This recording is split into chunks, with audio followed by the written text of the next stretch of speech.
जाति जनगणना के मुद्दे पर पिछड़े नेताओं के निशाने पर रहे अखिलेश, सपा सरकार भी कटघरे में।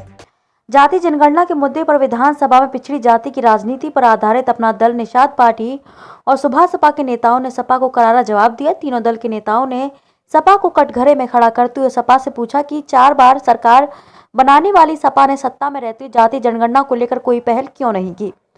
सरकार के सहयोगी दल अपना दल एस के नेता आशीष सिंह पटेल व निषाद पार्टी के अध्यक्ष डॉक्टर संजय निषाद के अलावा सुहेल देव भारतीय समाज पार्टी सुभाष सपा के अध्यक्ष ओम प्रकाश राजभर ने कहा कि सपा के लिए यह मुद्दा सिर्फ और सिर्फ राजनीतिक है, जबकि हमारे लिए यह एक भावनात्मक मुद्दा है।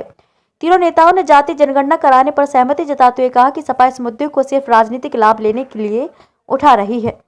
बता दें कि राज्यपाल के अभिभाषण पर चर्चा के दौरान बृहस्पतिवार को विधानसभा में सपा अध्यक्ष अखिलेश यादव ने सरकार पर जाति जनगणना न कराने का आरोप लगाते हुए इन तीनों दलों के नेताओं से इस मुद्दे पर पूछा था कि आप लोग इसके समर्थन में हैं या नहीं। इसी कड़ी में दूसरे दिन चर्चा शुरू होने पर तीनों नेताओं ने इस मुद्दे पर अखिलेश को कटघरे में खड़ा कर दिया। अपना दल के नेता आशीष पटेल ने कहा कि उनके लिए यह मुद्दा नहीं है, उनकी पार्टी इस मुद्दे को 2012 से ही उठा रही है। उन्होंने कहा सपा सदस्यों से पूछा कि 4 बार सत्ता में रहने के दौरान सपा ने कितनी बार इस मुद्दे को लेकर पहल की। उन्होंने ये भी मांग की कि सरकार में रहते हुए सपा ने यदि इस मुद्दे को लेकर एक बार भी लिखा पढ़ी की हो तो वह कॉपी सदन के पटल पर रखी जाए।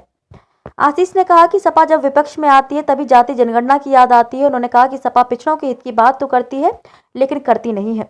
सपा मुलायम सिंह के रक्षा मंत्री रहते हुए सैनिक स्कूलों में पिछड़ी जाति के बच्चों को आरक्षण की व्यवस्था तक नहीं करा पाई। उन्होंने देश में जब नीट की व्यवस्था लागू हुई तो उस समय केंद्र में सपा के समर्थन से कांग्रेस की सरकार चल रही थी। इसके बावजूद सपा ने नीट में पिछड़ी जाति के लिए आरक्षण की मांग नहीं उठाई। केंद्र में जब नरेंद्र मोदी की सरकार आई तो सैनिक स्कूलों, नीट, नवोदय विद्यालयों में आरक्षण की व्यवस्था लागू की। उन्होंने अखिलेश द्वारा सरकार की राजनीतिक विश्वसनीयता पर उठाए गए सवाल का भी जवाब दिया और कहा जो काम करता है उसी की विश्वसनीयता बनती है।